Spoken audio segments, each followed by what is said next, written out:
And we are live. What's up, We Jason? are How are you live. tonight? Pretty good. How are you doing, Ted? I am doing great. I am doing great. We got a couple people in here. I see Fluff and Stuff's in here and ET Travel Freely. They're both in here. Good evening, guys. Thank you for coming in tonight. I really appreciate that. We're just going to wait, hang out for a little bit, and see who shows up. That And, sounds like a great idea. yep. So yeah, I had a crazy weekend. Yeah, you did. Crazy, crazy weekend. That's putting it mildly. hmm There he is. Come here. Say hi to All right. Jason. Hi. Say what's up, Hey, Steve. Theo, how you doing, buddy? Good. He can't hear. You Yes, I can't. can. You can hear me. I can hear him too. You can hear him through my speakers. Mhm. See, that's how good these are. Anybody can hear them. I mean, you have to be pretty close. Yeah. So he's going to the haunted house tonight. Awesome. Hello. So there's Mimo's in He here. def Hi. So he, he definitely deserves it all after right. this See ya. weekend. That's for sure. Yeah, he does. Yes, he does. Et saying hello to you, Jason. Hey, ET Travel Freely. Good to see you. Let me make sure my phone's something. What the heck's going on here? Okay. One of the questions I get asked is, Ooh, we don't want where do I that. find new places? We don't want that. Okay, Et Travel Freely. We got Steve from Wyoming in here. Hey, Steve. Welcome.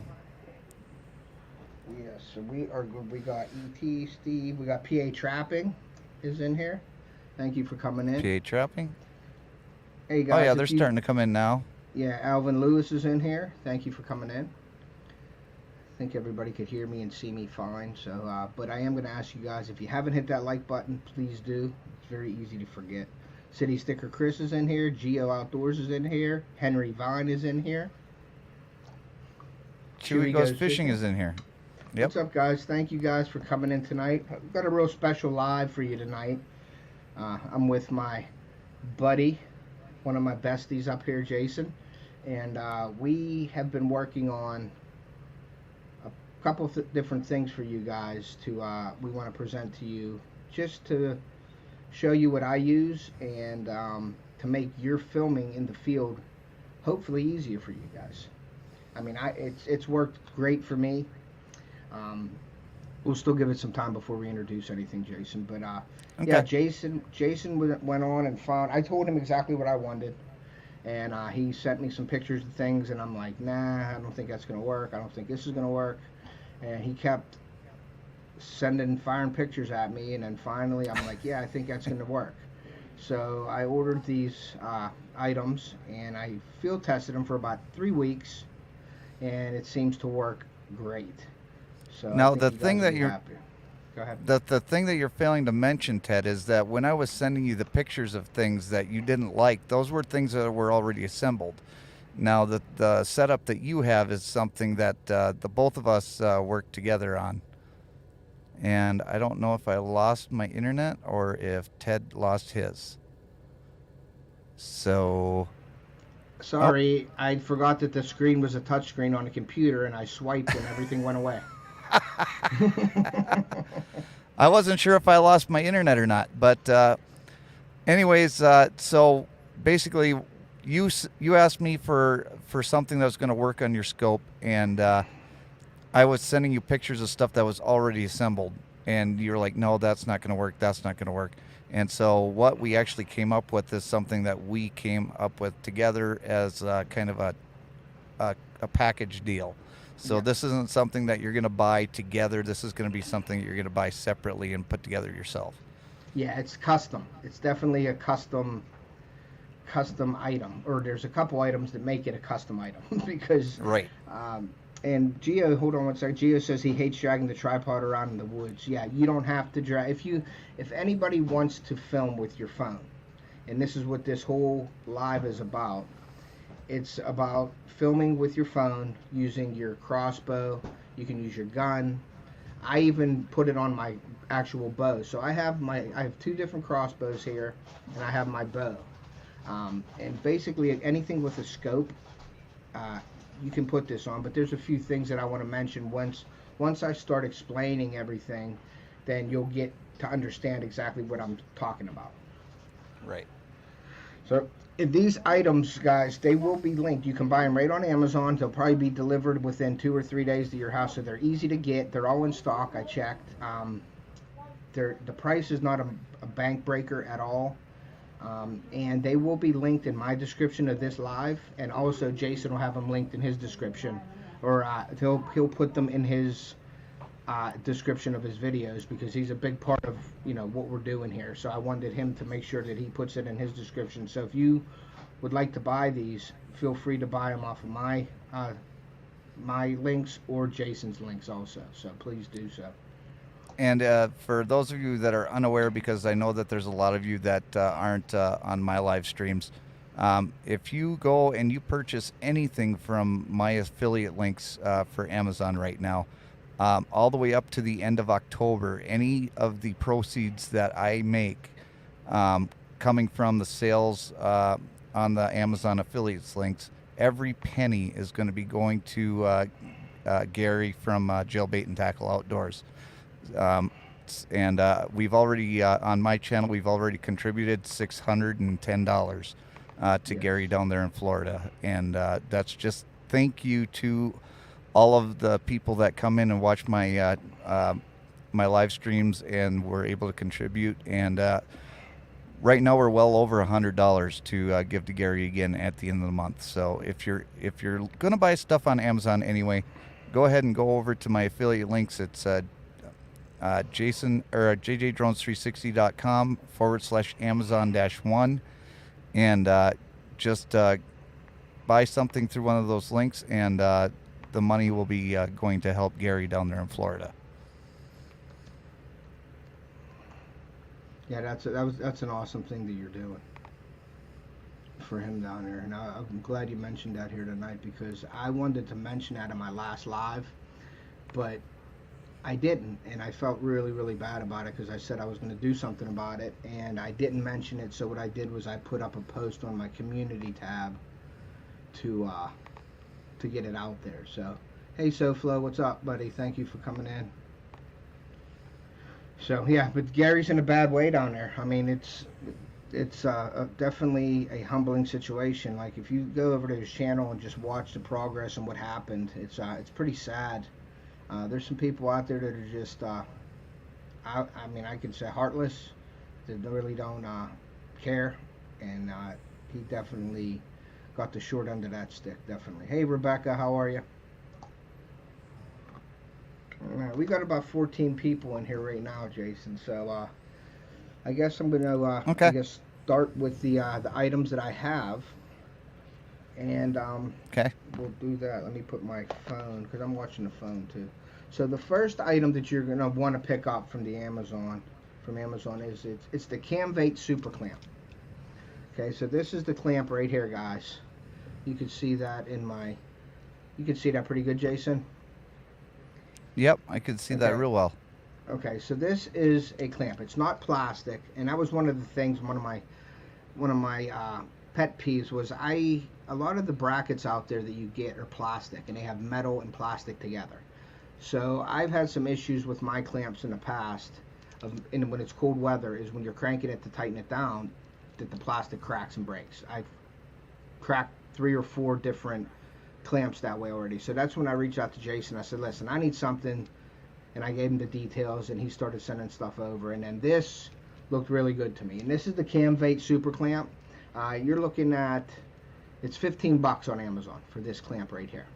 And it is a hot shoe mount. It's the clamp with a hot shoe mount. There's a couple different mounts on there, so if you go on Amazon to look at this, make sure you get the one with the hot shoe mount on it, and it's the $15 one. The other one that has like a tripod mount is actually a little bit more money. So this is the clamp that you want, the one with the hot shoe, and that is the Camvate super clamp. Now the next thing that goes on to that is the Camola cell phone holder, and it adjusts up in the air like this, and it has clickers that clicks down to snap your phone in place. And I'll show you how this all works. It has a little button here, you can press that in, and it opens up. It fits. If it fits my cell phone, it fits just any cell phone because my cell phone's like a little TV. And this is also a hot shoe mount, and you just slide this into this clamp here and just tighten it down, and you're good to go. And it's simple as that. And this Kamola cell phone mount, it is a cold shoe mount, and it's priced at $16.88 right now on Amazon. So you're looking at under 35 bucks. You have a all metal mount. Now this is not a metal mount. The underneath the hot shoe mount is like a polymer or something like that, I guess. But it is a plastic polymer, but this is not where any of the stress is. It's on the clamp that you have the stress. So I'm going to show you. I'm going to show you what I do with this. All you do is you take the clamp, you slide your cold shoe in here. I won't be able to do it for you on here probably. And you got to slide the cold shoe. Yeah, you got to slide the cold shoe right in here. There you go. Let's see. Slide it in. Come on. There you go. And all you do is slide the cold shoe into the clamp mount, and then you tighten this screw right here. You tighten it down, and it's in its clamp. Now what I like about this is I'm going to show you guys. It has a forward and backwards tilt. So you can tilt it forward and backward. And that was one of the things. A lot of the clamps had left to right tilt, but none of them had the forward to backward mount tilt. So this, you can, when you have it on your phone or on your scope, you can tilt it forward to get an angle. You can move it backwards because, you know, it depends on where your scope is and where you're going to mount this. Let me grab one of my crossbows here, Jason, real quick. Hey, Dominique, how are you? Hey, Dominique, welcome. Appreciate you being here. So this is one of my crossbows right here. Okay, so you can see the scope right here. So what I'm going to do, this might be a little difficult here, but so what you do is you place the clamp right onto your scope. So what I'm going to do is I'm going to try to set this down. Let me see here. Let me put it like this. And all you do is take it and you just tighten the scope up, or the clamp up. All you do is tighten the clamp just like that. You don't want to crank it down, and you're mounted on your scope. It's that simple. Okay, and you can put your cell phone in just like this, and your cell phone, it comes down and clamps into it, and your cell phone's in, and you can just hit record. You can move it back and forth. Now on here there is a screw, and it comes with an Allen key. You can adjust the tension on that. You can adjust it if you like it where it's at and you just want to set it in place. You can tighten it and this won't move at all. But you can tighten it so it won't move, but you can still move the phone. Like you can see the phone won't move if it won't like fall down or anything like that. So you can adjust the tension on that, which is really, really cool. And then when you want to get it off, all you do is press the button and it comes right out.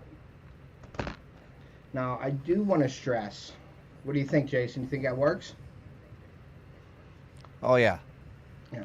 So let me stress to you something real quick. I think that's a good setup. Yeah, and it's all metal, like I said. It's got it. Now you have to even this out, you know, with your phone, the way you want to do it. I put it horizontal, mounted on here, so I could see the screen. Now the reason why I do that is because I'm looking through my scope, and I could see the phone right here. So I could hit record, zoom, whatever I want to do right here. As I'm looking through the scope, I could look at my phone right here. I'm not moving my arms. I'm just going right from here to here, messing with the phone, come down, shoot. So you're not really moving too much, which I wanted all that to come into play with the clamp and everything for filming, because you guys know as well as I do, you're moving around up there and grabbing stuff and pressing buttons on cameras. A deer will see you. So this is all right here, here, fire, pull the trigger. It's all right here. You're not moving too much, which is great. Now, what I want to stress to you, and in no way am I taking responsibility for any of you guys that takes this clamp and puts it on the cone of the scope where the lens is. Do not put this on the cone of the scope and crank that down. You will mess your scope up. There's a reason why you have the tube between these two lenses with all of the mounts that are on that tube. That's where you want to put this clamp. You do not want to put it on your back lens or your front lens and tighten that down, because you will mess up your scope. So that's just something for you guys to know, and I don't take any responsibility if you go and you crank it down and your scope crosshairs burst. Right. Yeah. And welcome in, John. Appreciate you being here. The one thing that Ted came to me with is he really wanted to get something that was going to be solid, something that was not going to break on him, and something that he'd be able to use on his scope that would last a long time. And the clamp part that I got there that you can see is all metal. So that thing is going to last a long time. And then just the phone holder itself, it's a solid phone holder, and it does click into place when you have your phone in there. So I bet you can put that thing upside down with your phone, Ted, and that phone's not going to go anywhere.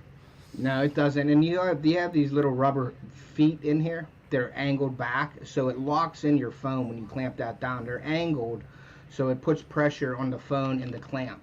It doesn't just, I've had some with nothing on there, just plastic to plastic, and when you put your phone in there, it tends to slip out or slide. But these rubber feet right here allow that to lock it in place, and it's super sturdy. Steve from Wyoming says, guess it would work on a rifle too, but maybe too much recoil. No, No, it don't Steve, work. I'm thinking that'll work on a rifle just as well. Yeah, it's not. It's got rubber. The clamp is metal, and it's got rubber feet inside the clamp also, so it stays on there. The impact is not gonna, Now, if you're shooting a 300 Win Mag and you're not holding your gun or something, you have it down, it may bounce, but it's not going to come off. This clamp is super strong, and the rubber on it creates it so it doesn't slide around like this. It locks it in place, and anything that has a scope, Steve, this will work. I guarantee it. So, but yeah, it took a while to get the right pieces, but once I got the right pieces, I did want to introduce this to you guys. Like, I don't know, some people out there don't like to share things and whatever, but I wanted to share this with you guys because I think it will make your hunts and filming, people that don't have cameras, they don't have Tacticams, they don't have a GoPro, and you want to zoom in and you want something cheap that you already own. I mean, you get great footage. A lot of my footage is from my phone only, and it's great footage. I do have an iPhone 12, but I mean, if you guys have anything above that or even below that, you can get some really, really great footage for YouTube on your phone. And there's a lot of channels out there that just use their phone. So I wanted to, and I use my phone a majority of the time. I have the GoPro for second views, and I have the Canon for other stuff. But to be honest with you, I hardly take the Canon camera out because it's so big and bulky and heavy that I don't want to lug it around in the woods with me. Now, if I'm around my house or I'm at camp and I have it in my bag, I can pull it out and put it on a tripod and do stuff like that. But if I'm out in the woods and I'm traveling with it, this clamp goes right into a pocket in my bag, and you take it off if you don't want to keep it on your scope or whatever. You just, this way, take it off, and you are portable. So it's very portable, very light, and it's sturdy. And that's what I wanted. And the nice thing about that clamp, Ted, is that if you want to leave that on your scope, you can leave that, just the clamp part on the scope, and you don't have to take that off. And then just remove the cold shoe from the hot shoe mount, and then go ahead and put that on once you get up into your stand. But it's very portable, it's very solid, and from Ted's testing on this, he's been extremely happy with it. Yeah, I love it.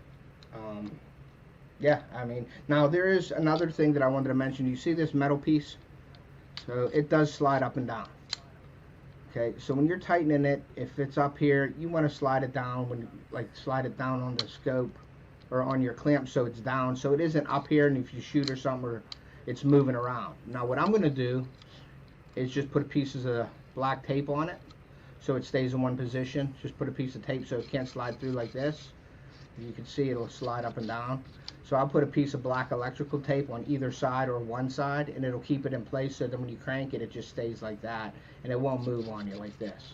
But I didn't want to do anything. I wanted to bring it all up just the way it is and show you my modifications that I'm going to do to it.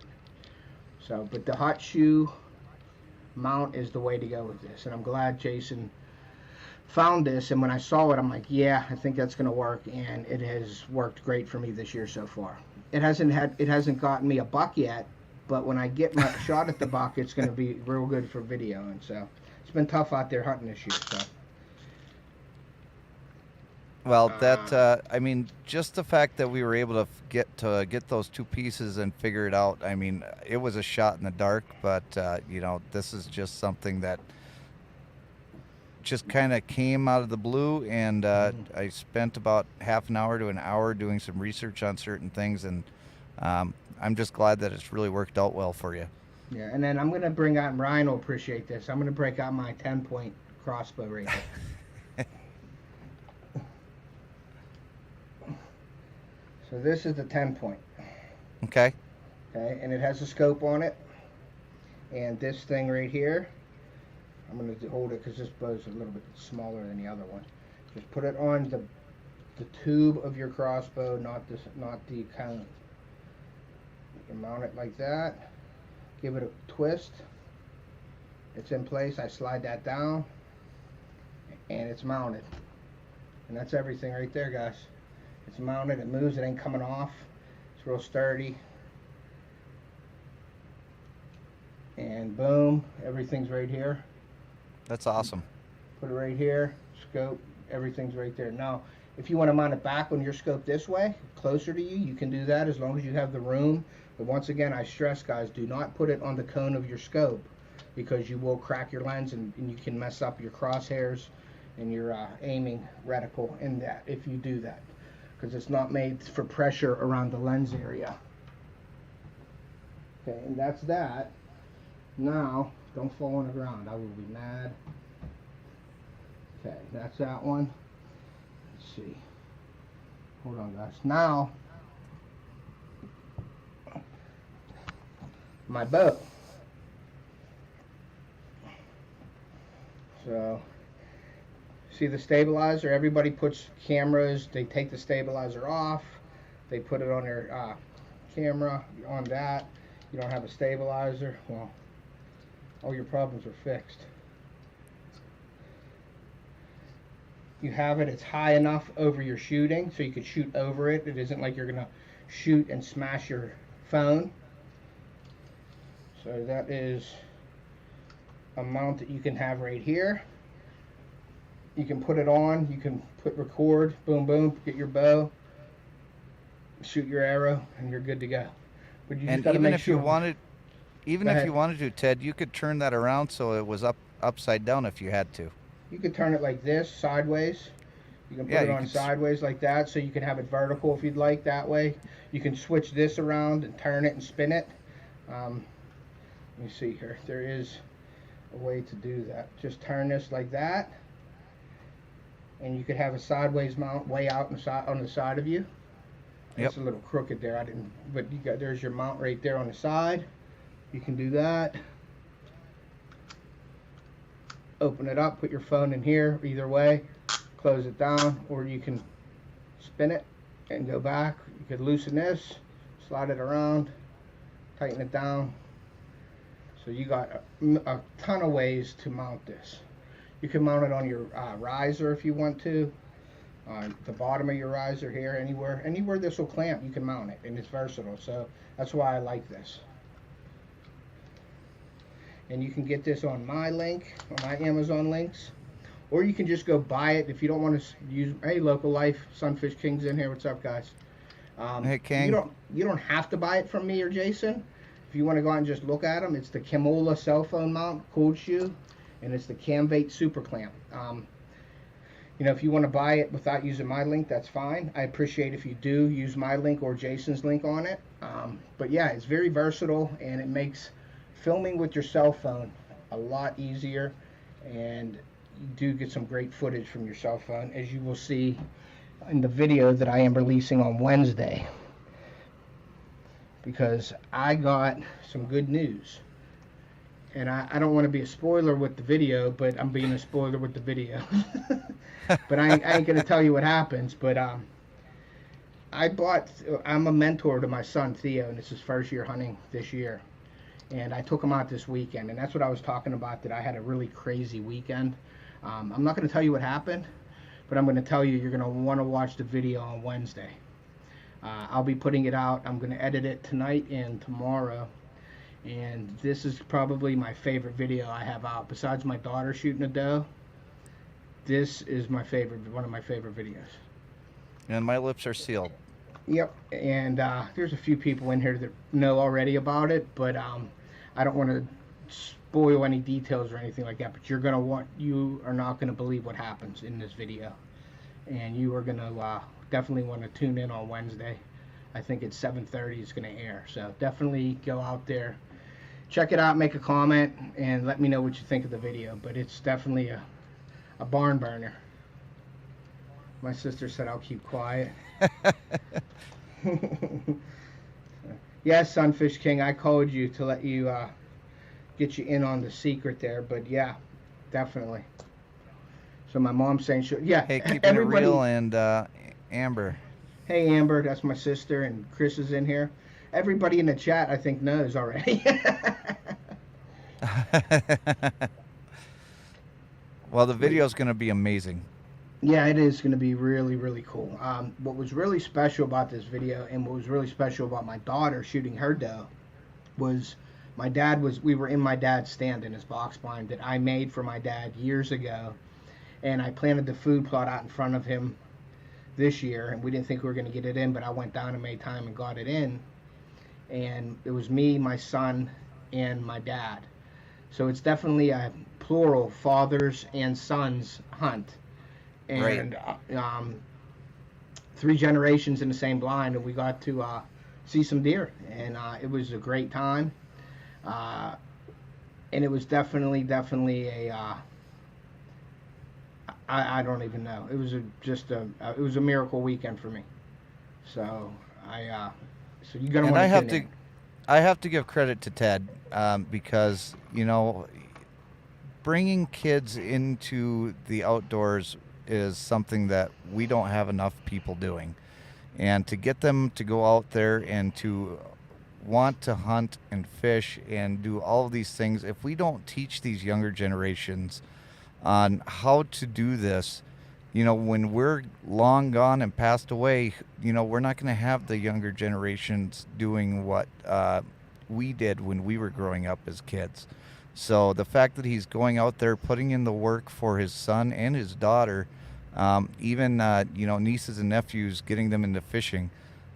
Ted, you deserve a lot of credit for doing that, and I couldn't have been happier for you this weekend, just to have Thea wanting to go and be there with you and your dad. So Ted, you deserve all the credit in the world for doing that, and I applaud you for actually keeping that tradition alive in your family. Thank you. I appreciate that. Yeah, it hit me pretty good this weekend. With my dad being there, me and my son, it was definitely a special moment. So it was cool. You don't get that feeling unless you're doing it. So if you guys want to have a really cool feeling and take your kids out, or if you don't have kids, introduce a kid to it. Like I'm even talking about not even taking them and taking them physically there. If you have kids, you meet kids or whatever, talk about it. Ask them, hey, what do you do? Do you guys fish? Do you guys hunt? And introduce it to them that way, just by talking about it. And maybe they'll get interested and say, ask their parents, hey, I want to go fishing, or hey, I want to go hunting. So it ain't just about taking someone fishing and hunting. It's about talking about it when you're around the youth and everything like that, and when you're out. My kids right now are working at the church for a haunted hayride. Everybody down there knows that I fish and hunt, and we always talk about it. All the kids that are there come up and say, hey, did you get a deer yet? Did you get a deer yet? Or what was your biggest fish you caught? And they like to talk about it. So, and that's because I went into there and I started asking them and talking to them about, hey, do you guys fish or hunt? And it just struck up a conversation, and now every time they see me, they come over and we talk hunting and fishing. And half of the kids down there have been at my place anyway, fishing anyway. So it's pretty cool. And Amber Ace getting a St. Croix rod is awesome, because he's an awesome little angler already. And to get him out there and hunting with Ted, you really can't get a better guy to teach your son how to hunt. Really honestly and truthfully. A lot of people know Ted. I think that I know Ted really well over the past year. And this guy lives, breathes, and sleeps. Well, sometimes doesn't sleep, but hunting and fishing is his life, and definitely hunting is his passion. So, if anybody wanted to have a mentor out there to teach them how to truly go out there and hunt um, deer or fish or whatever, Ted is the guy to go to because he lives this and he loves what he does. So you're definitely lucky to have a brother like Ted, Amber, because I really couldn't have thought of a better person to teach anybody how to do this. Thank you. I appreciate that. Yeah, I just love doing it. It's my life. Um, and the YouTube world sort of just gave me something more with it. You know what I mean? Because who didn't dream about being on TV when they're younger, when they're fishing or hunting? You want to make hunting videos, or you want to make fishing videos, and you want to see yourself on TV, and you want to be on TV and be a star, and you want to do this, and you want to teach people and all that stuff. Well, YouTube gave me. I'm not saying I'm a star by any means. I'm just saying it gave me that outlet to put my face on TV, and then now I'm really trying to get into the teaching part of everything, mentoring people, mentoring kids, helping people out that may not know as much as a lot of us do that have been hunting for years. I live and breathe hunting at this time of year, and then I live and breathe fishing at that time of year. You know what I mean? So, but hunting is my passion, and Boxy will tell you share your passion, and that's what I'm doing. This time of year is all deer hunting, and then when the spring comes in April, it'll be all fishing. So, but hunting is my passion, and that's where I love to be in the woods. I love to take people in there, and I love to help people. I really, really, honestly do. Some people say that, and they don't really mean it. But I will help anybody that emails me, calls me, anything. I will give them my opinion on things, and you all know, and everybody in here knows, if I don't agree with you, I'm going to tell you exactly why I don't agree with you. So, Chris understands, City Sticker Chris knows me, and, if I don't agree with you, or if I have proof that it's not correct, I will share that with you nicely. And, we could go from there and start a good, educated conversation, as I would say, like adults. I don't believe in that cutting, saying you're wrong and it's not right and I'm right 100%. We talk about it and come up with an agreement, basically. So, and that's how I've always been, just trying to help people. And if anybody ever has any questions, it's in this chat. Feel free to email me. It's in my About section. It's in every description of my video.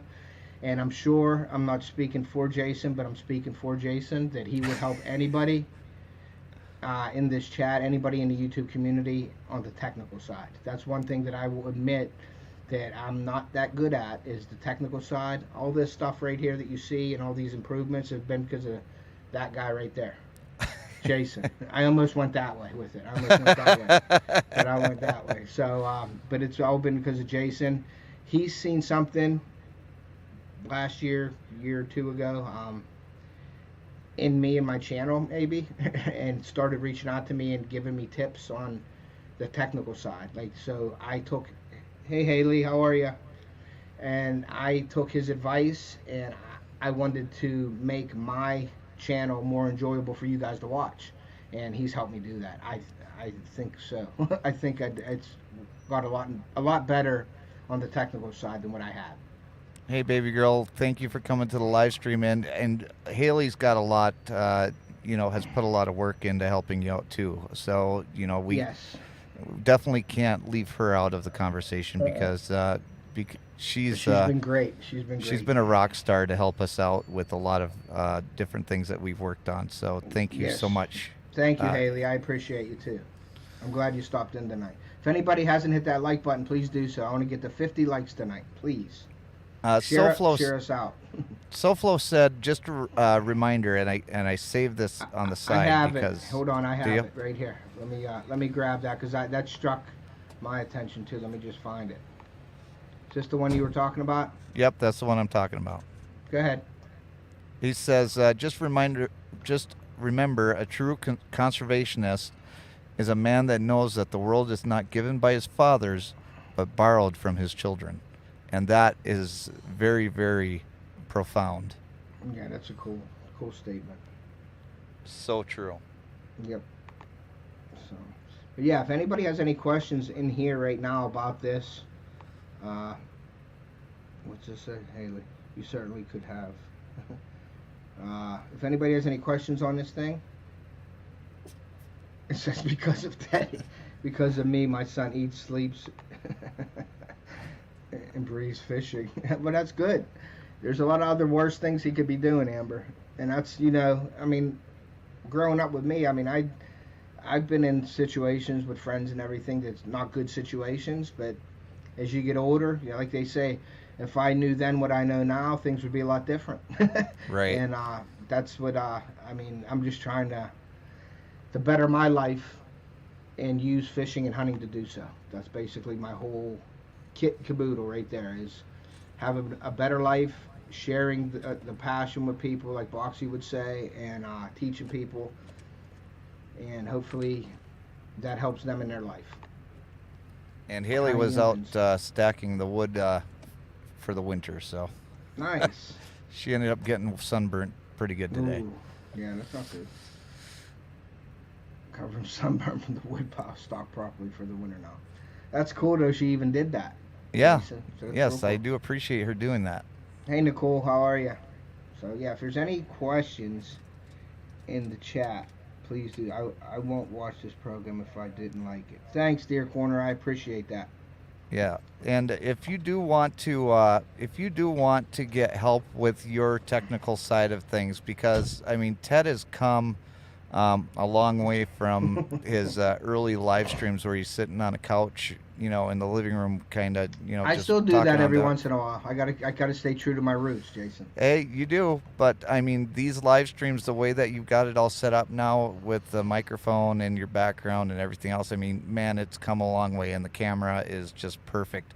But if you want help, there's a video on my channel on how to do a budget live stream setup. But if you truly want help trying to find a setup for you that will work for live streams or just for doing YouTube videos, just go to my website, schedule an appointment there. It's real easy to do. And I'm more than happy to get back with you and set something up so that I can help you try and improve your experience on YouTube as well. And Ted will tell you right now that it doesn't matter whether it's 2 o'clock in the morning when he calls or 12 o'clock in the afternoon. I'm there to answer his questions. So, but it does help me if I have an appointment scheduled. So make sure to check out my website, jjdrones360.com. And if you want to set something up, you can set up an appointment there. Thank you, Steve. I really appreciate that, buddy. And I know he just got a GoPro 10.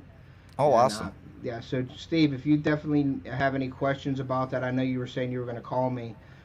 Jason's here to help, and I'm here to help also. Like I said, Yep. Our community's awesome. Everybody helps out so much with everybody. We contact each other, email, and hey, what do you think about this? What do you like about that? What don't you like? So it's a really cool community.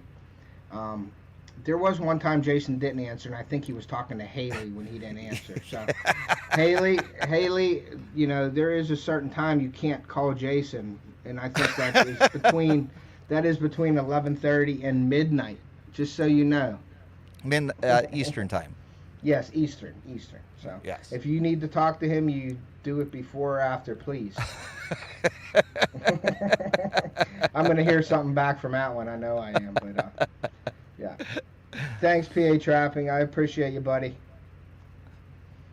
But yeah. I mean, thanks to you, Ted, and thanks to all of the great subscribers that have come over to my channel.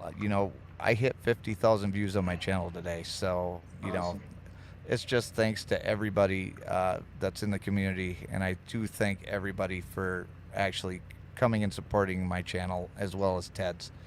Yeah, I do a lot. If anybody in this chat has not picked up Jason at JJ Drones, please, you got to go check his stuff out. I mean, he's great. If you're looking to upgrade your channel in any way, please talk to Jason about it.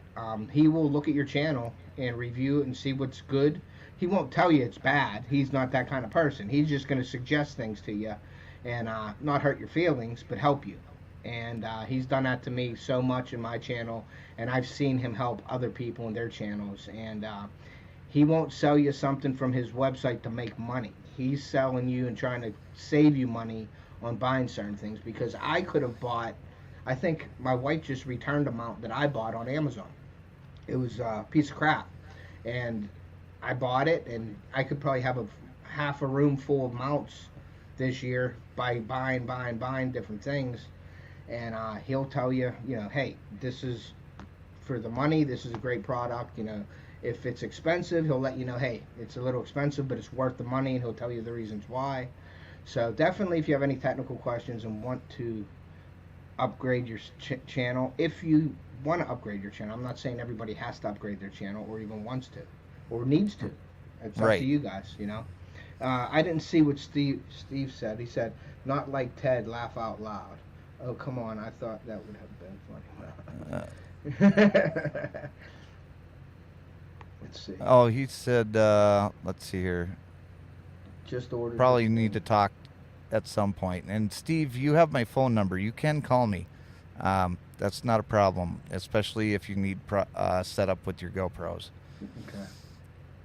Gio's leaving. Good night, Gio. Thanks for coming in. Can I post his link? Yeah, I'll post his link right now, Peterson's. You can't post your link, Jason, can you? I post it. Yeah, I can't do it on my setup. Okay. It's quick and easy to set up a studio space dedicated for your content. My internet. That was my internet probably crashing again. Oh, okay. Yep. Yeah, it does that every once in a while. Thank you, Steve. I appreciate that. I'm putting his link up right now, guys. Just hold on 1 second. And I am going to be doing a live when I go home because I have a new toy to play with when I get there. What do you got?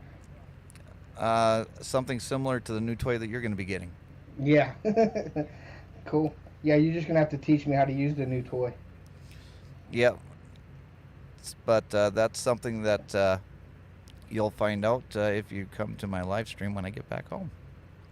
Nice. Hold on, I got to go back. I was trying to share it in your live stream 2 weeks ago, Jason. Oh, were you? Yes. So now I'm going to share it into my live stream where you're at right now. Perfect. Okay.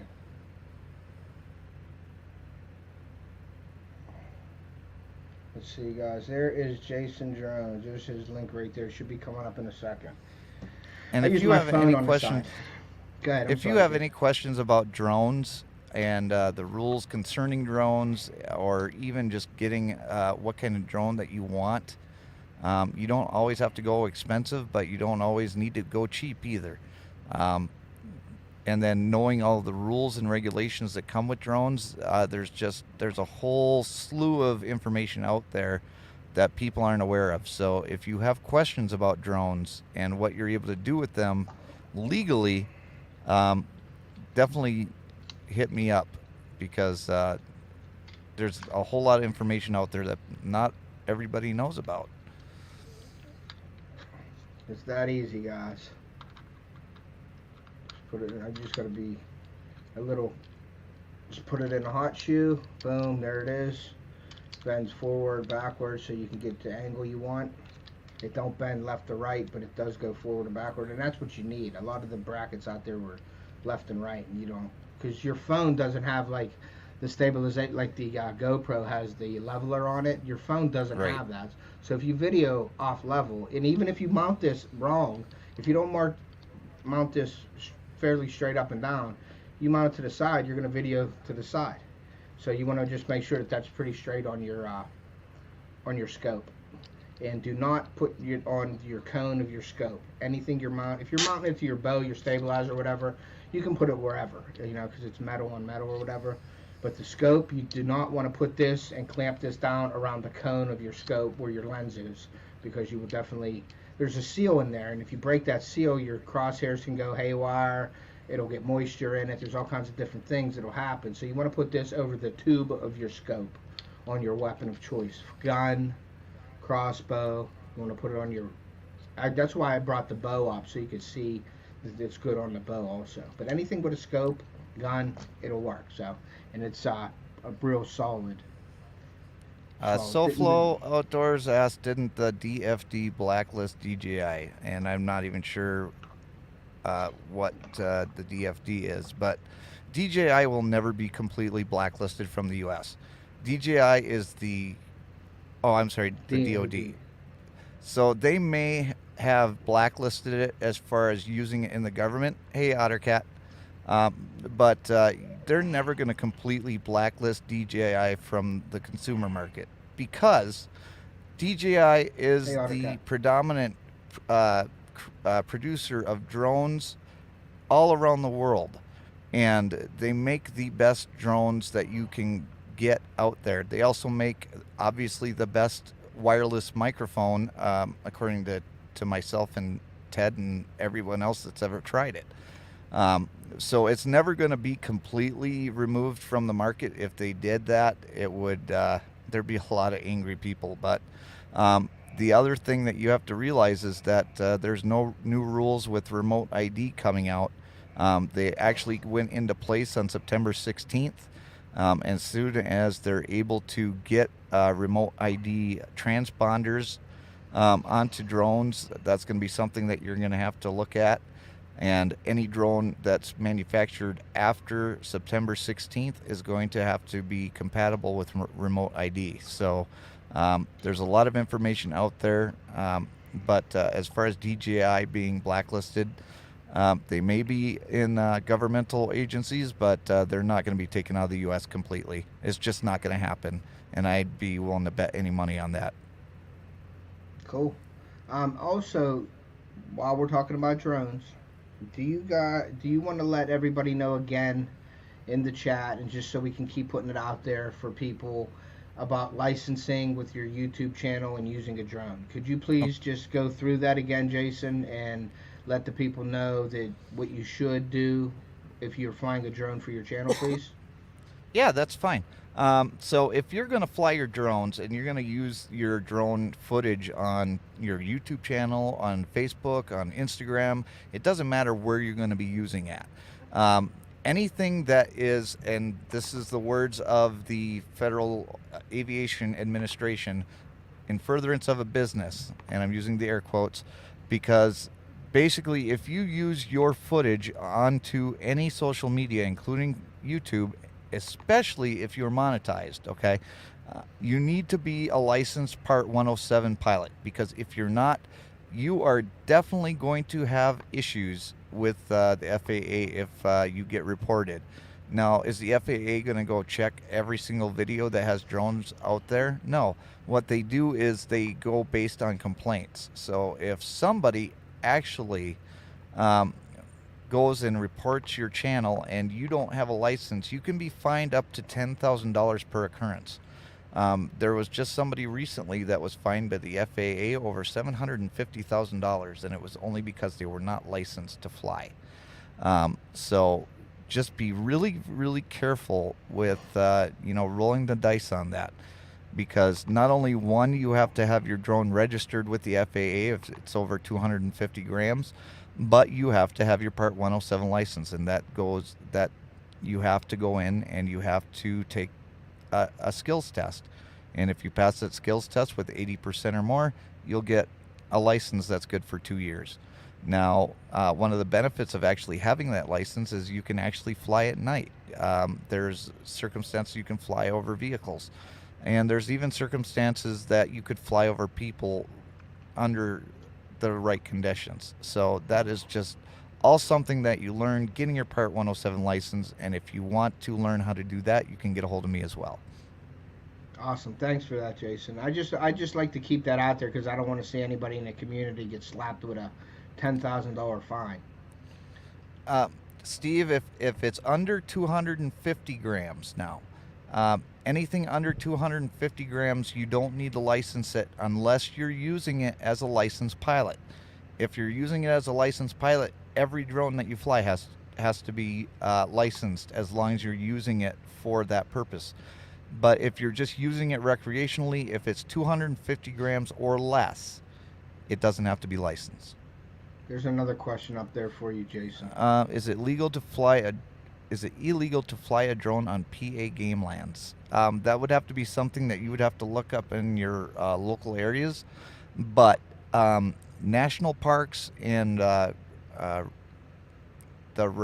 refuge areas are illegal to fly over federally. But as far as PA game lands, you would have to check out with local regulations on that. But one way that people try and get around it is it's not illegal to technically fly above it unless the FAA says that it's not illegal to fly above it. So even if the state of Pennsylvania says, okay, you can't fly over PA game lands, they're just saying you can't launch from there.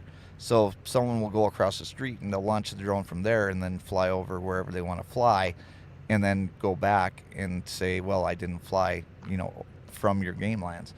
But that's really pushing the envelope there, so you really want to be careful about that. I'm just looking up, I'm trying to do something on my, I'm trying to share this phone holder, but can you share the phone holder, Jason? Were you able to do that or not? I wasn't able to do it because every time that I tried to do it, my internet just completely lagged down and I couldn't even hear you anymore. Okay. Can you still see me on here? Because I don't know what. Yeah, I can still see you. Okay. We'll keep talking. Okay. So Ted's gonna try and share the phone holder, and it's on Amazon. It wasn't really difficult to find. It's just it's the phone holder with the cold shoe to fit into the hot shoe mount of the clamp, and yeah. I didn't order it from Ted, so I didn't save it. Yeah, I found it. Okay, so now I have it up there. Okay, so now what do I got to do? I got to come back over to StreamYard. Yep, and then hit share screen. And then hit the share screen here. Is that present now? Share screen. Yep. It would be present, share screen. And then Chrome tab. Can you guys see it? There you are. Look at that. So there is, it's 1688. The Komodo cell phone tripod monitor. All the information's on there. So that's what you guys want to look up. That right there. Komodo, and that's exactly what it looks like. You see the hot shoe mount right there. It's got the button to extend the clamp, and then as you can see in there, the red little boots that are in there, that actually helps you hold the phone in place snugly. That's like a rubber boot in there, which is really, really nice. A lot of the clamps out there do not have that. So I just wanted to show you guys that up close on the screen. So now let me... And the nice thing too, Ted, about those rubber boots is the way that they're angled, because if you want to turn your phone sideways and do a vertical video, I mean, it's a perfect, it'll stay tight on their phone. Your phone's not going to move in that holder. Yep. What the heck? I brought up Target for some reason. That's Target. I want to go to Amazon. Okay. And then I'm going to try to find, because like I said, I don't share and do all kinds of crazy stuff on my lives yet. But once I get all the hang of this, then you guys will get tons of information from me, because I will share whatever I know with you guys. Camvate Super Clamp is what it is. So there's the Camvate Super Clamp. Let me find it here, because there's 1,000 clamps. And there's the clamp, and it has to be the one with the cold shoe. Yes. So we're going to take the StreamYard, we're going to go back down to present, we're going to go to share screen, we're going to share screen, then we're going to go to Chrome tab, we're going to go to Super Clamp, and we're going to share it. Now, is it up? There you go. Okay, and there's the Camvate Super Clamp, and it's $15 right now on Amazon. And worth every penny, by the way, because that thing's going to last you a long time. Yeah, and it wouldn't hurt every once in a while. I wouldn't recommend doing it. I mean, I get a little bit crazy, and people say I'm nuts in hunting. But you see the metal on metal right here, guys? So when you're doing that in the morning, I always thought, if that squeaks, because it's metal on metal. But don't hit it with the oil or WD-40, something that's going to smell in the deer woods. Go up, just put a dot of vegetable oil on it. And that's all you need to do. and you won't have any issues with it. So, and that's just me thinking ahead, so the deer don't smell you or anything like that. I mean, you go in scent free, and people do that. Hey, Backlash, how are you? Thank you for coming in. Even with your tree stands, you have bolts and squeaky seat, and your bolts loose and it's squeaking.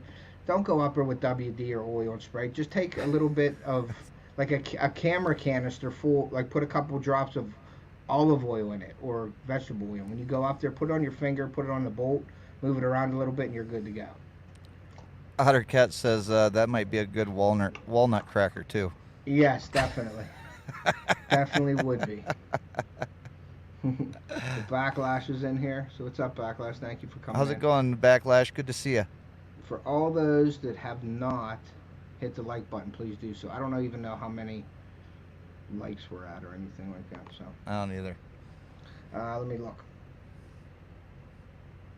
So we're at 22. I'd like to get 50 tonight, but I don't know if that's going to happen. But if you can, please share the stream out, guys. For me, that would be great. I believe I read it. What does that say? Did you answer Boxy's question while I was looking? Because I wasn't paying attention to you talking. Sorry. Let's see here. Boxy said, I believe I read that it is PA trapping and outdoors. Is that PA trapping? Yeah. I don't know if that's the drone. He sees 24 likes. 24 likes. Right. Oh yeah. Yeah. I answered the question to the best of my ability. I don't know exactly the laws in Pennsylvania. I got you. But definitely look up the local regulations in Pennsylvania for that. Let me mention this to Deer Corner while he's up there. He just said that's good information to hear, using drones to spot or watch deer. Now, I seen, and I sent it right over to Jason, they have, instead of dogs finding deer now, they have drones with heat-seeking cameras on them that you can hire a drone to go find your deer. So you could sit there and put the drone up in the air. I don't think you can do it. You have to probably have a special license. I don't know all the details, but they're using drones now to find deer, which I think I've seen a lot of comments on the guy's channel, and I can't remember what it was called. I sent it to Jason. I can get it for you guys, but there was a lot of negative comments on there. They were saying it should be illegal, this, that, and the other. But if you're using dogs, that's cool.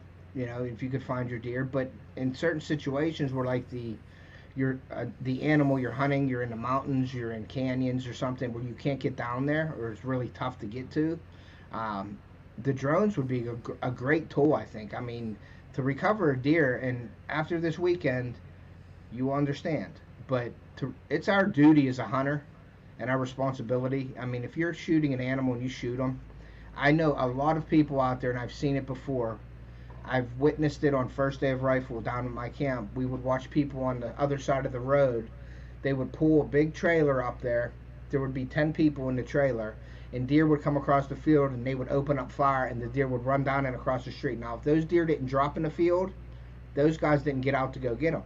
So all the deer that they hit would run onto our property, and you'd see them limping, or you would find dead deer on our property where people didn't go. It's your responsibility as a hunter, if you injure that animal, to do everything you can to recover that animal. So Please, guys, if you're shooting at animals, you want to have an ethical shot. But if you do happen, it happens to all of us, if you do injure an animal, do everything that you can to recover that animal. If you did everything you can, and you can go home at night and say, I tried everything, and you're able to sleep, because, well, you'll see the video, but it's our duty as hunters to find the deer that you injure. Yeah, and the name of the channel is Drone Deer Recovery. Drone Deer Recovery. So go check that out. And yes, that they're using a FLIR camera, Boxy, and they're using about a $30,000 to $40,000 drone.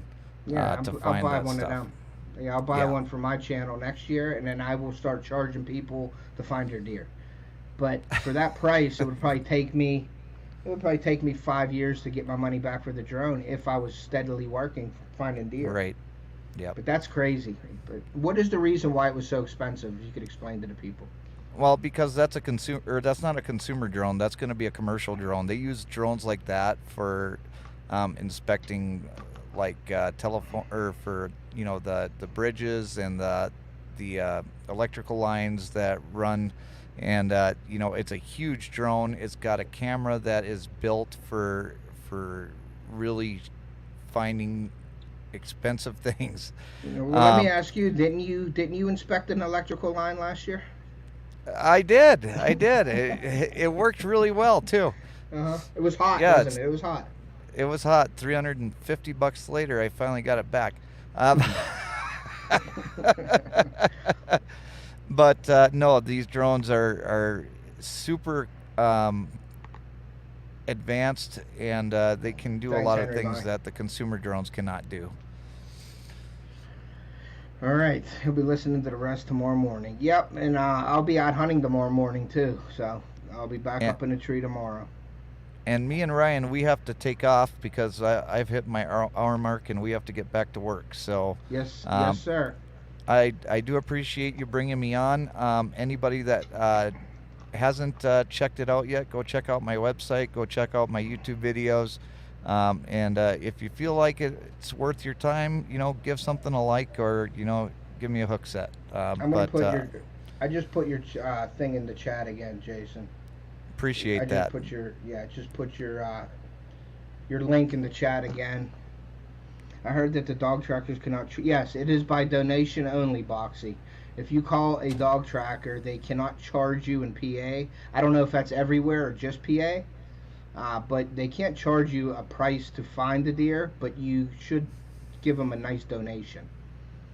Hang on, I'm gonna see if Ryan wants to come say hi to you real quick before we take All off. right, man. Yeah, I'd like to definitely see him.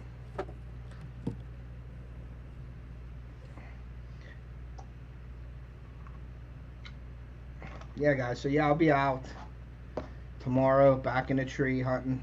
I'm gonna share as soon as Jason gets off here. I'll share the stream link, and if anybody wants to come up and chat for a little bit, I won't be on too long tonight, but I'll go for a while. If anybody wants to chat or say hi or have if anybody has any announcements or information that they'd like to get out to the community and get on the live, I know it. I will. Hey, what's up? What's up, dude? What's up, buddy? How are you? I'm all right. Cool. How's This the is a training good-looking going? deer, huh? Yeah, it was nice. How's your son? Is he ecstatic?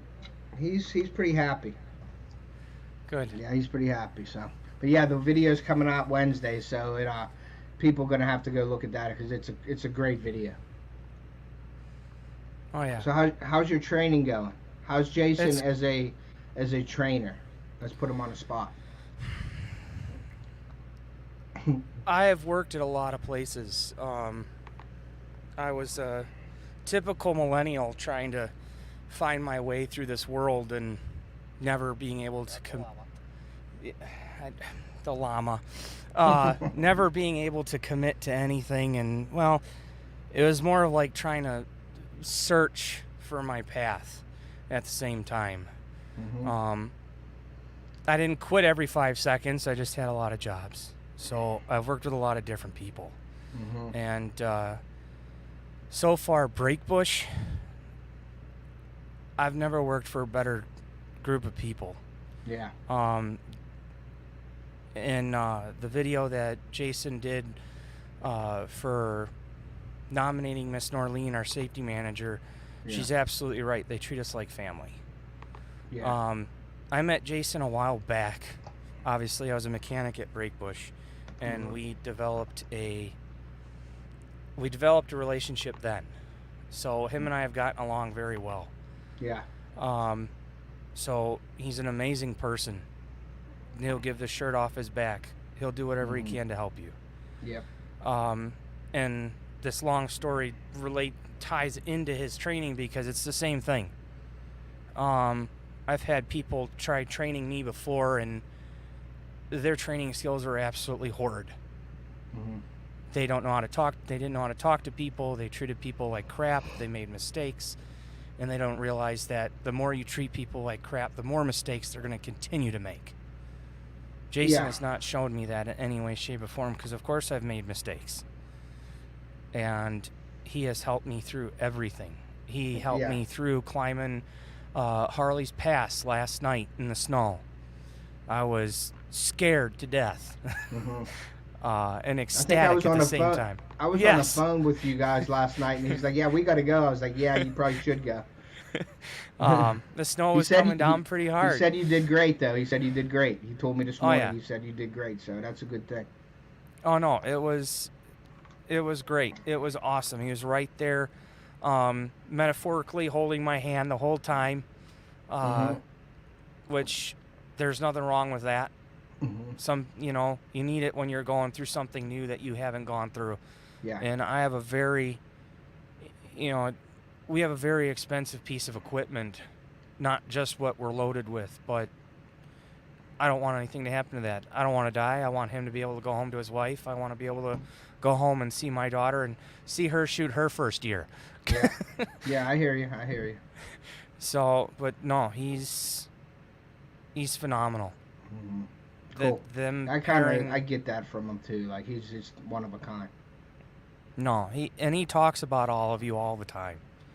So you guys have a great friend, and he is definitely happy to have all of you. Oh yeah, he's a great friend to have. So good night, Boxy. Thanks for coming in.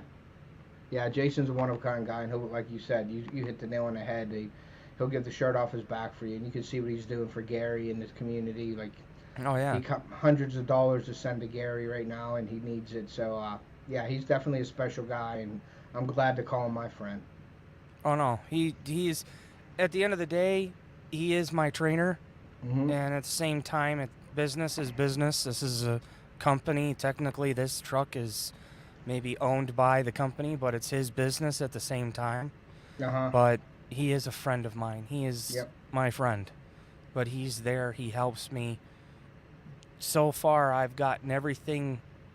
Basically, it's, what did you say? Honing? No. Just fine-tuning. Fine-tuning all of my skills, because I grew up with a family of truckers, and tried running from it for a long time, but no, he's been fine-tuning all of my skills, and it's cool. No, it's great. He's an That's amazing awesome. trainer. That's awesome. That's awesome. So yeah, I mean, you're getting trained by a really great guy who knows his stuff. So what better? You're in the seat with him. So what better place to be? There's no place better than to be with a 20-year veteran who knows his stuff. Yep. It still shocks the crap out of me because he can tell me where a gas station is 300 miles away. Yeah. I don't pay attention like that around my house. I probably couldn't tell you which street my gas station is on here that I've been going to for the last 10 years. You know what I mean? But he's definitely a detailed-oriented guy, too. He pays attention to details. And that's, like I said, with my channel and stuff like that, when I first met him, he was that detailed. I was like, you actually watch that kind of stuff, like, on my channel? He's like, yeah, do you remember when you did this and that and this and that? I'm like, no, I don't remember that. And he's like, yeah, well, you did. And then I'd go back and watch it, and I did it. And I'm like, oh, okay, he's watching my stuff. So he paid attention, and he's helped me out a lot. Yeah. Oh, yeah. I just met, well, I didn't meet him, but he kind of found out who I was Big Tiny. So, Big Tiny, he was watching his show and telling me how he helps him through everything all the time. Yeah. So that was neat. Yep. There's a lot of people out there that need the help, so. And he's one of the guys that'll give it to you. Oh, yeah. Yep. Oh, and thank you, by the way. You gave me some new ideas for hunting on my piece of property. Yes. Cool. So. Cool. Yeah, and I know we jag around with each other with our sub ones and our 10 points. Oh yeah. And it's just all in fun. I really like the mission. I just give you a hard time, and you give me a hard time on the phone. So it's all fun and friends having fun. So you know how that is. So I don't ever want you to think that I'm serious about the stuff that I say. Know. And we have fun with it. So in a mission sub one, that was going to be my go-to until I shot the 10-point to Havoc, and I was like, I'm going to buy that one. It fit me, you know what I mean? So. Oh yeah, no. Yeah, so definitely. I poke fun. Of course, no matter what, Matthews will always be better than Hoyt's. But anyways, I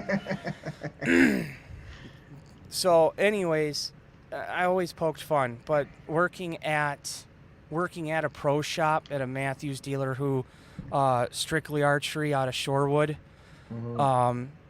He's still got some really amazing techs there that really know what they're doing, and I learned a lot from them. Shorewood, Illinois. he actually ranked 13 out of the top 100 Matthews dealers last year. I learned a lot, and I learned a lot about people. No matter what, at the end of the day, if that's what you feel comfortable with, if that's what fits you, that's what you need to use. That's what you need to shoot. Yep. Definitely shoot your bow or shoot your crossbow before you buy it, because I thought I was a Raven guy just from all the ads, and I went and I shot a Raven, and then I was like, nah, I'm not buying a Raven because it didn't fit me, it didn't feel right. At the end of the day, you want to buy it. For example, Rage Broadheads. Yeah. We've seen horror stories, learned horror stories. A lot of trackers have sat there and said all the time when they're out there having to track an animal is because Rage Broadheads have failed to open. Mm-hmm. But guy wants them. Yeah. Fine, we'll take your money. Yep. And that was one thing that my boss taught me a lot about Raven. Mm-hmm. They did one thing really, really, really, really well. It wasn't their bows. It was their advertising. Yep. Yep. Yep, it was in people's faces 100% of the time, and that's why people choose to buy them. And that's the thing with companies out there that can spend the money on the advertisement. Yeah. It doesn't mean that that's the best thing out there. It's just, it's in your face all the time, so you're assuming that it's good. So people go out and buy it. And then once they get it, they find out how it really is. Yeah, no, we were always having to fix them. Out of every 9 Ravens we sold, most of the time we were having to fix them. Yeah. And I heard stories about the 10 points too, like with stuff going wrong with 10 points and things like that too. So hopefully nothing happens with these newer ones out there, but we'll see. I give you crap about 10 point, but the 2 bows, if I didn't have the choice to buy a sub 1, it'd be the 10 point. Yeah. Because they're the 2 top of the line. They know what they're doing at that company. And one other thing that my boss and I and all of us around the shop, we really noticed, it's more operator error. There you go, Ryan, right there. See that? Sub 1s. Yeah. Yeah. The Schwacker broadheads, Ryan and I talked about the Schwackers. I was going to change the Schwacker broadhead for next year. I do have a Bowtech. I have a black diamond. Black ice, diamond bow. So Bowtech does make that. I'm a Bowtech guy myself. But the broadheads, we're going to see. We're going to test them this year and see what ones I'm going to switch to. Okay. All right. Well, I've heard a lot of good things about them, seen a lot of good things on them. A lot of guys hunted with them that came in and out of the shop, and they loved them. So this is my first year using them. And I shoot a Matthews VXR 31.5 ATA, and nice. They're nice bows, man. They're nice bows. Yeah, and there is Gary up right now. He just came in. Hey, Gary, how you doing? I hope everything is well. Jason did make an announcement, Gary, for you tonight. If anybody in here don't know the situation Gary's in, please go over. I'm not going to explain the situation because I don't know it 100%, and I don't want to say something that isn't true. But if you go over to Gary's channel and watch his videos, he will let you know what's going on with him. If you can, anything can help with Gary. If you could please donate. Anything would help. Go to Gary's PayPal in his description of his videos, or you can go to JJ and donate to Jason Drones or JJ Drones for Gary. But you can go straight to Gary's PayPal and donate. But anything helps. Please, if you have it, $5, whatever you can afford, it'd be greatly appreciated for Gary because he's definitely in need and he is a great supporter of our community. He's helped my channel. He's donated to my channel. My daughter, he's given things.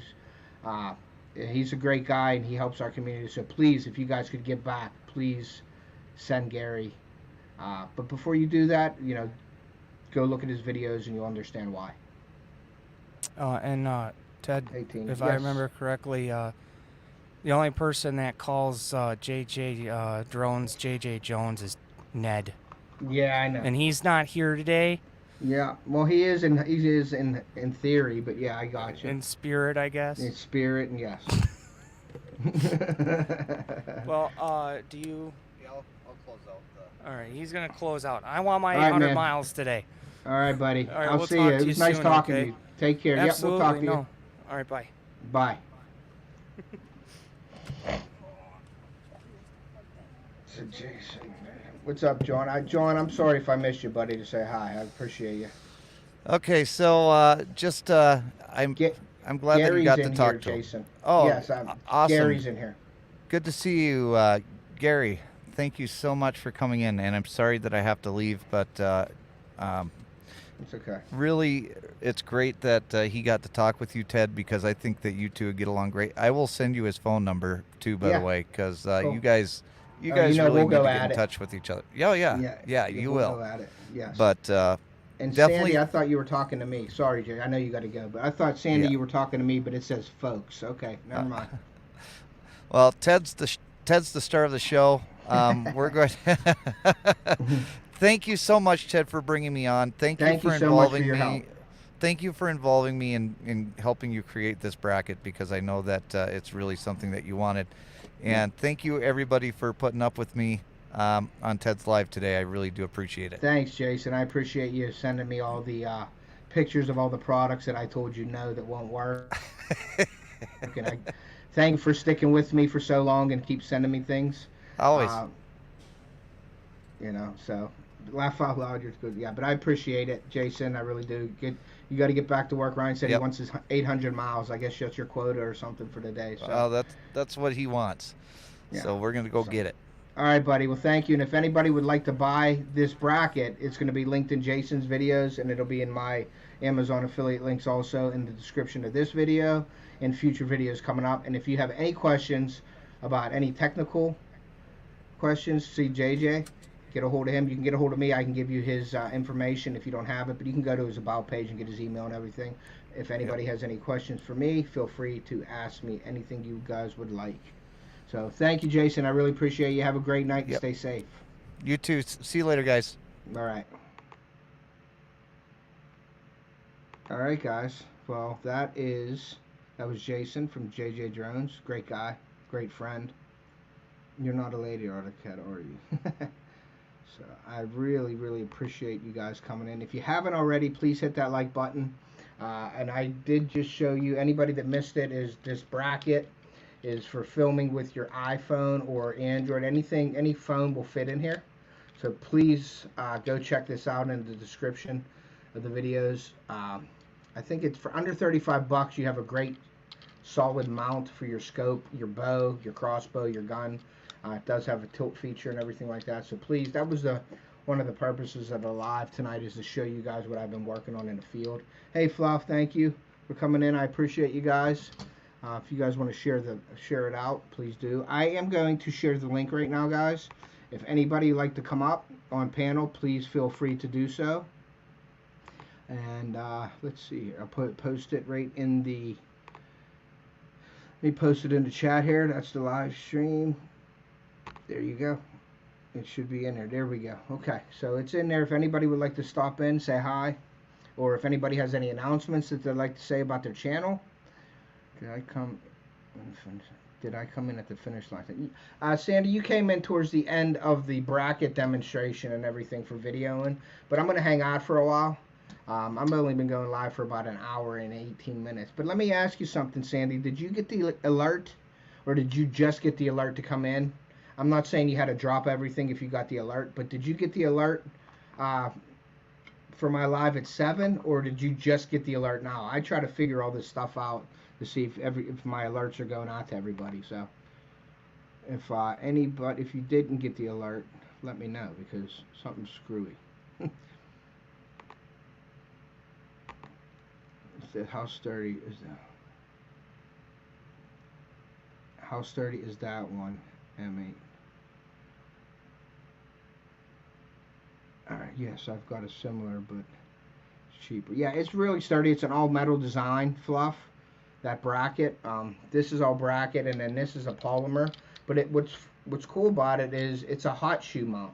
So you take it, you loosen it up, and you slide it off, and it's that. You have the bracket that you could leave on your scope or anything if you want to keep this on. I take it off every time, and I put it, and you could just put it in your bag. But I'll keep this on here, and then you just tighten it down. And then as you look on here, You can bend it forward, you can bend it backwards. A lot of these will bend left and right, which I didn't really want. I wanted something to go forward and backwards so I could angle it. And then it has a button here to fit your cell phone. You pull it out, and then you can just clamp it down. And then it has these cool little boots on it, these rubber boots that are angled back that lock your phone in place with a pad on the back. So it's really a good mounting system for filming with your phone. I am shooting 70 pounds Petersons out of my bow, but my 10 point and all that's, you know, over 250 pound pull or whatever.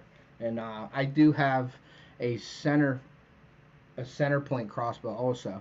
Now that crossbow right there, guys, is I bought that crossbow it was $299 for the crossbow package 3 years ago when I started crossbow hunting in Ohio. I've hunted Ohio years and years, but I've always used my bow. But once I started seeing the size of the bucks down there and I wanted to make it count and cash in, I started using a crossbow down there. Now people will say it's cheating and all that good stuff, but to get a good ethical shot and everything and not move as much, I went with the crossbow for Ohio. I still use my bow in PA, but I can't pull my bow back this year because I had surgery on my right arm, my bicep.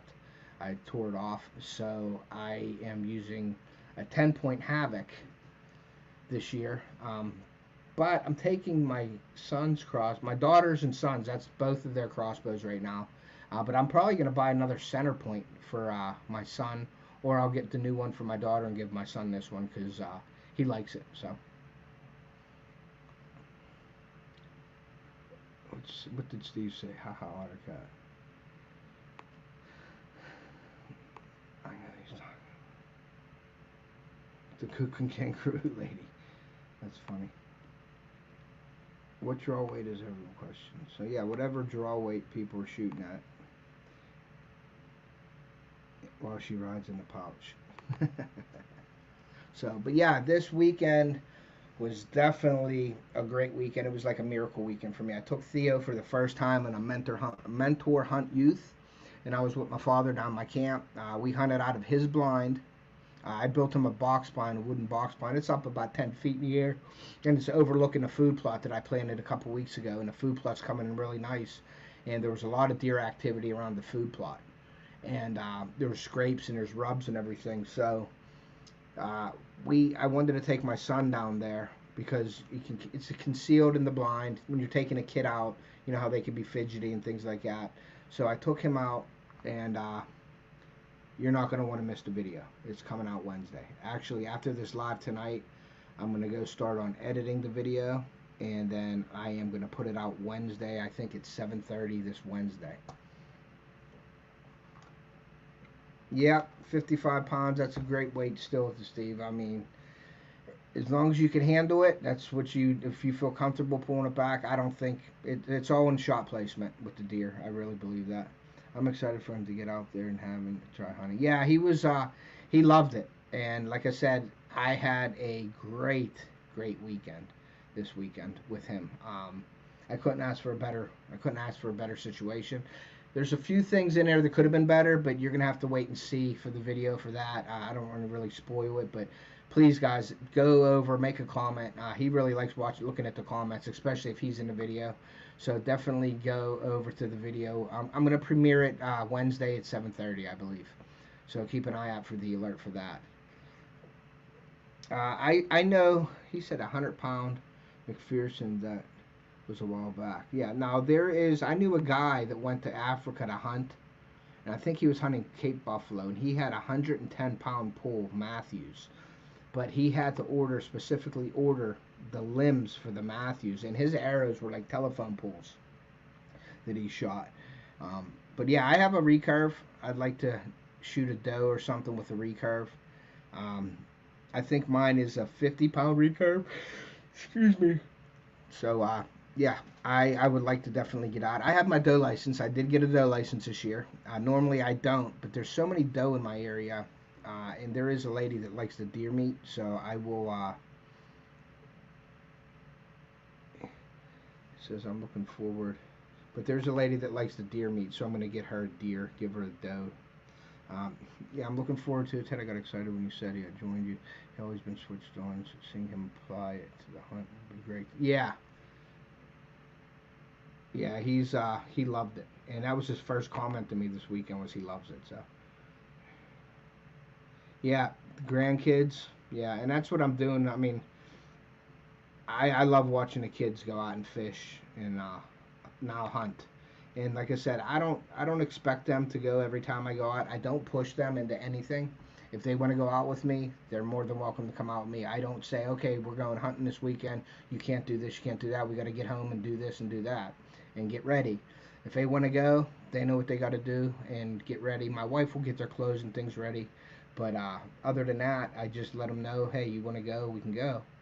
And if they choose to go, then so be it. But if not, I let them go because my daughter is in so many sports right now. Theo broke his foot too. I didn't know if anybody knew that, but last week he broke his foot. Well, he fractured the top plates of his foot. He got ran over by a tractor. Believe it or not. I think he was playing around with his friends at the hayride, and his foot went under the trailer, and it ran it over. So he got a fractured foot. Well, he went hunting with the fractured foot. We put a bag over it, and he walked up in the morning so his foot wouldn't get wet. And we got in the stand, and he sat in the morning, and then we went back out Saturday evening. So he was a trooper.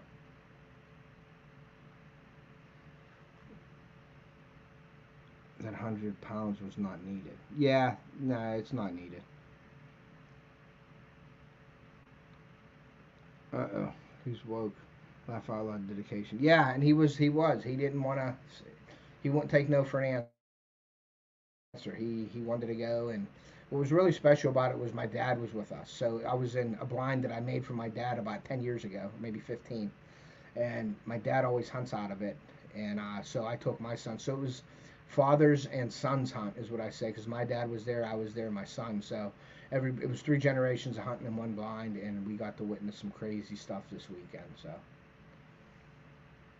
Yeah, I don't want it to warm up here, John. It's supposed to warm up to like the 70s this week, and that's really not good for deer hunting, especially around the rut. I don't really want it to get warm. I want it to stay in those, high 30s, lower 40s. Rays, what's up, Glenn? Thanks for coming in. I've spent the last 25 years putting the kids in position to be successful and taking what's left. Yeah, and that's basically what you got to do. Now, fortunately, I can hunt during the week while the kids are in school, so I can go out and pick and choose past deer or see a deer that I want to go after and spend my time on that, and the weekends are basically for the kids if they want to go. Excuse me. And Theo will be a great hunter with you guys. I hope so, Steve. I hope he wants to go. I know he's into fishing. He loves fishing. So and like I said, they don't have to do both and be passionate about it as I do. As long as they're coming out with me and they want to spend some time with their dad, that's really all I care about. But they are getting good. Like Theo learned to use a bait caster in like a day, so he's fired. So I gave him my bait casting setup. I gave him a Ducket Ghost rod and a what is it called? The Pro Qualifier. The Cabela's Reel, the Pro Qualifier. So he's got $100 or $200 setup that I gave him this year, and he's really happy with it. He loves it. Steve's only woke till 9, then it's bedtime. Everybody gets on Steve. I try to hunt different ways. Keep it exciting, stand spot and stock stills. Yeah, I don't do the spot and stocks and stuff too much. I'll do that with like boar hunting or something. I'll spot and stock boar because that's fun. But deer hunting, I don't really spot and stalk deer too much. If I'm by myself, yeah. When the kids get older, if they would want to do that, like driving and stuff like that, I'd like to. I'll show them that stuff because in rifle season down at my camp, if you're not getting anything, excuse me, if you don't get anything by like 10 or 11 during the day, then we'll start pushing a little bit because we only got like 120 acres, 100 acres that we hunt. So deer passing through, you can get any deer that's on our property. Sometimes the deer come to our property because it's not heavily hunted, so the pressure isn't too bad on our property. So sometimes it works in our benefit of being the only property in the area that's not pressured. So sometimes they will come to our property, which is good. Sometimes they're not on our property, which is bad. So we have good years and bad years down there. So, but I did want to ask you guys something, and I wanted to get all your opinions, and I wanted to ask you guys tonight. The broadheads you guys use, what do you guys like? Do you like fixed broadheads? Now, there's some new issues with broadheads in the past couple years with these high-speed crossbows and things, but the fixed broadheads, the hybrid broadheads, and then the mechanical broadheads, what do you guys like to use? I use the mechanicals out of my bow. I use the mechanicals out of everything right now. But the high-speed bows, the high-speed crossbows, mine shoots like 470, and you have to use certain broadheads for them speeds. And we had a little bit of an issue this weekend, so I wanted to ask you guys what you thought about the broadheads and what kind you guys use.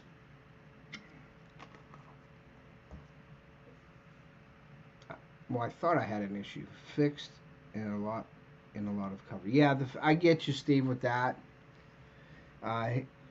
John, is a fixed Muzzy. He's a 4-blade Muzzy guy forever. Yeah, Muzzies are a good broadhead. I like the Muzzy. I like the Muzzy hybrids. I think it's called a Trocar. They have a fixed blade and a mechanical. I was a G5 guy with the G5 Montex, the fixed blades, because you could sharpen them razor sharp on a stone. But I sort of veered away from the G5 broadheads, and I went to a Rage. And I've had good success with the Rage broadheads. But I can't shoot out of my Havoc, my 10-point. I can't shoot a fixed blade out of there. They told me that it will plane too much because it's such a high-speed crossbow, that it will plane and it's not inaccurate. You get different flights of your arrow. Hey, what's up, my green lawn? Thanks for stopping in. He said something about speed. No, man. Yeah, Woody's is a Muzzy. Yeah, Muzzies are a really, really popular broadhead. I couldn't get Muzzies to fly right out of my bow, so I went with the Rages. But the slower bows, like this center point that Theo was using this weekend, it shoots 370 feet per second. So I think I could use the hybrid out of that. But I've heard about Schwacker broadheads too. They're supposed to be pretty good broadheads. So I don't know. We'll see. But I just wanted, I really like hybrid blades, Gravedigger, and others similar. Okay. Yep. Gravediggers, I've heard of those. But the Schwackers are supposed to be really good. Now there's rear deploying blades, there's front deploying blades, Spitfires, all kinds of stuff that's out there. I mean, you could go days and days and go shopping for broadheads. But it all depends on how they fly for you, you know. Yeah, Smallwater said bad to the bone, and they are bone crushers. So, but yeah, I can't use. Now my favorite is Hornady 308. Heck with poking pigs, lights up. Yeah, pretty much. We just for our hunting club, we just got a 308. We got a Savage 308 hunting package with the scope and everything, and we got a 380 carry pistol for our gun ticket this year. We sell a gun ticket for our hunting club, and it goes every 3 months. So that goes to help our hunting club. And you either win $1,000 or you win the 2 guns or 2 guns of equal or lesser value.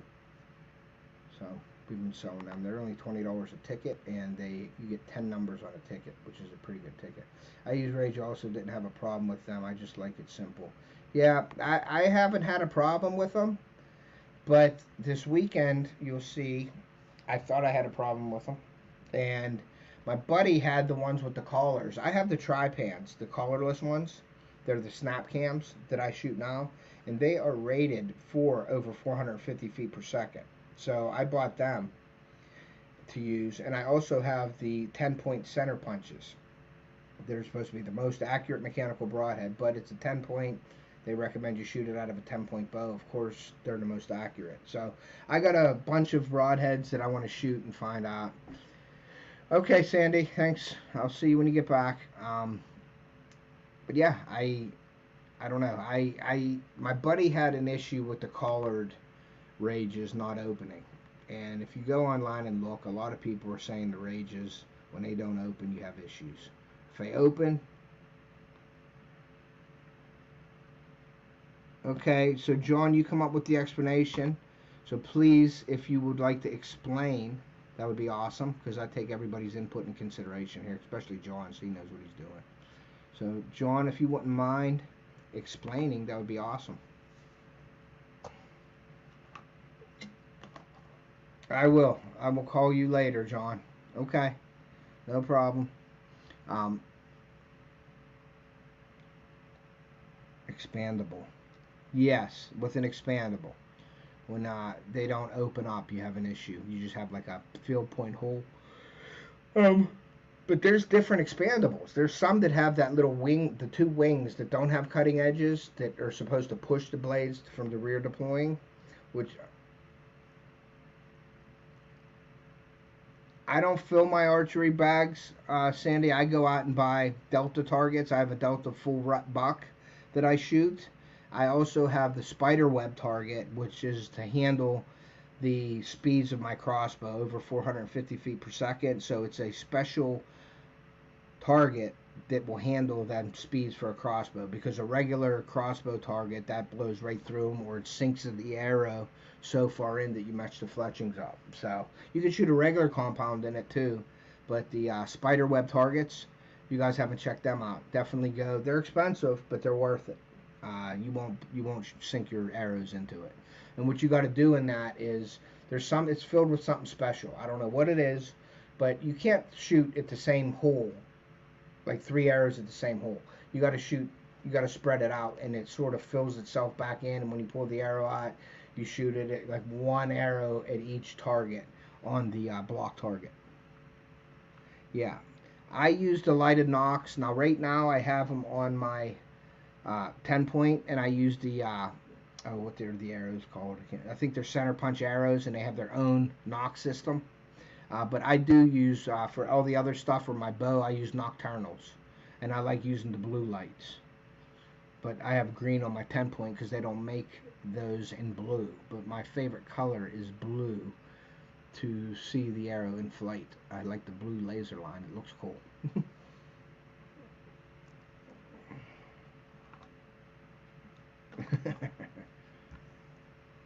Yeah, spiderweb targets.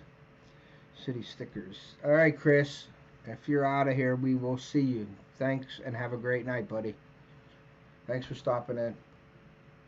Thank you, Sandy, for stopping in. I haven't seen you on too many lives, but you've been coming in lately, so I really, really appreciate that. I appreciate all your support.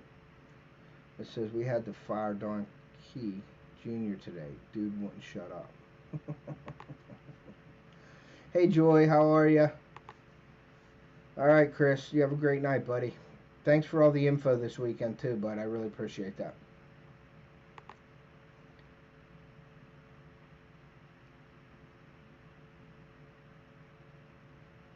We don't use lasers. No, that's good. I used to dip all my arrows for my bow because I fletch my own arrows. And I used to do the wraps, the white wraps or the glow-in-the-dark wraps. So when you shoot at night, you have your light and it would glow. But, yeah. Yeah, you don't really need them. It's just cool for videos, though. For watching the arrow in flight. I like watching the laser. Ted, Dawn did intro on our last video.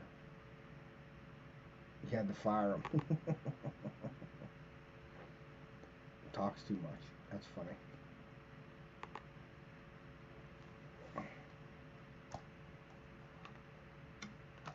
Yeah, guys, I appreciate you guys. Let's see how many. I don't know how many likes. I see 22 likes on the stream. If you haven't hit the like button, please do so.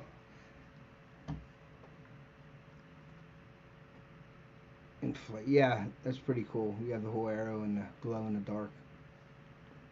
Yeah, and you don't need them. I use them at night or early morning when I'm up.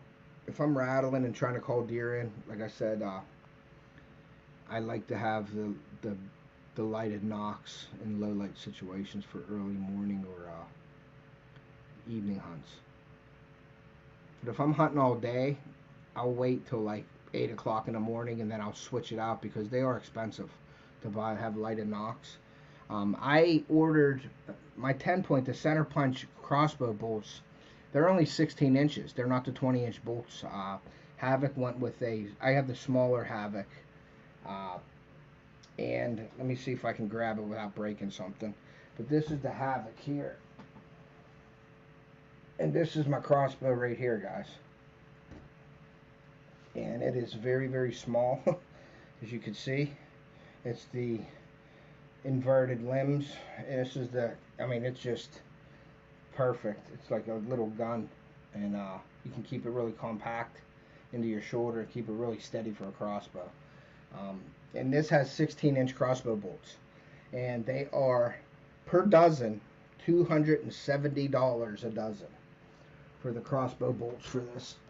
So I ordered 12, and he told me the price, and I said I'll take 6. So I got 6 bolts for that, and I got 3 lighted and 3 not lighted. Hey, Johnny Bettering, thanks for coming in, bud. I appreciate that. My Green Lawn's in here. Thank you, guys. Joy's in here. Thank you so much for coming in. But yeah, that's how much the arrows, the bolts, the correct terminology for a crossbow is not an arrow, it's a bolt. And they're 16-inch bolts, and they are $270 for 12 of them. Now that's with 6 lighted nocks and 6 non-lighted nocks, $270. If I got all non-lighted nocks, it'd probably be about $200. That's still a lot of money. Hey, Mr. Flint, Shane, thank you for coming in. I appreciate it. There he is right there. What's up, Shane? Thank you for coming in. I don't know why they're so expensive, because they're smaller and you have to shoot them out of there. You can't shoot the 20-inch crossbow bolts with it. So, and that's what companies do nowadays. They put something, or they patent something, so you only have to buy a certain bolt for the crossbow. So that's how they make their money. Does anybody remember spider arrows from the late 80s?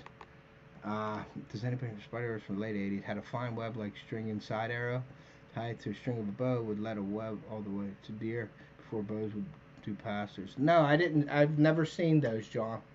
Pretty neat though. Steve said he's not even that old. Bait makers in Kentucky, they have some good deals. Cool. Yeah, I've never seen that. Now I've seen the strings on the turkey arrow. Like when I shoot a bow, it has like not a fishing reel, but it has like a spool on it, and it has a line.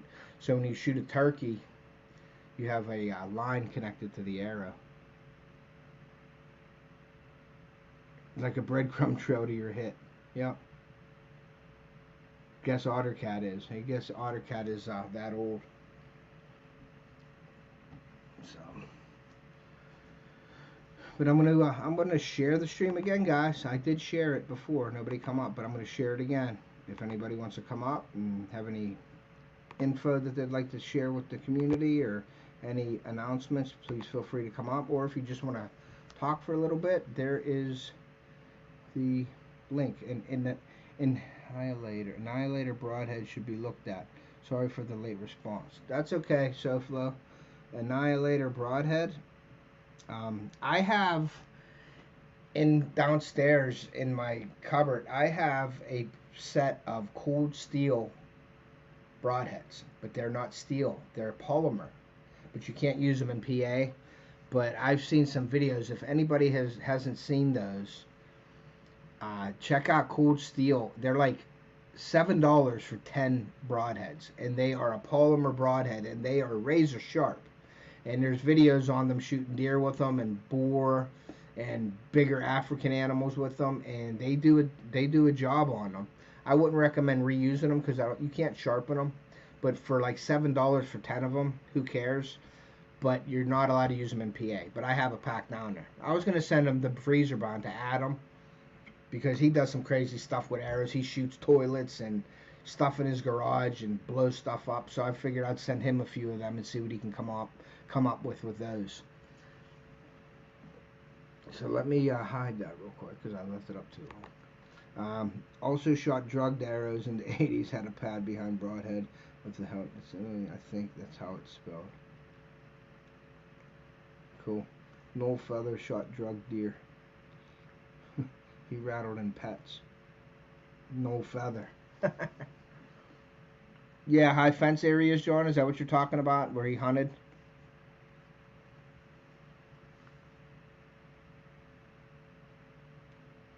In the swamps of Louisiana. Okay. Yeah, I'd never heard of any of that stuff you guys are talking about. So, but that's cool. So, use this stuff in the swamp. That's really cool. So, let's see. So yeah, I guess guys, I'm gonna. Nobody wants to come up. I guess I'm gonna have to. I'm gonna go ahead and end this so I can start editing my video for Wednesday. So I do appreciate each. I appreciate Jason for stopping in the panel and explaining the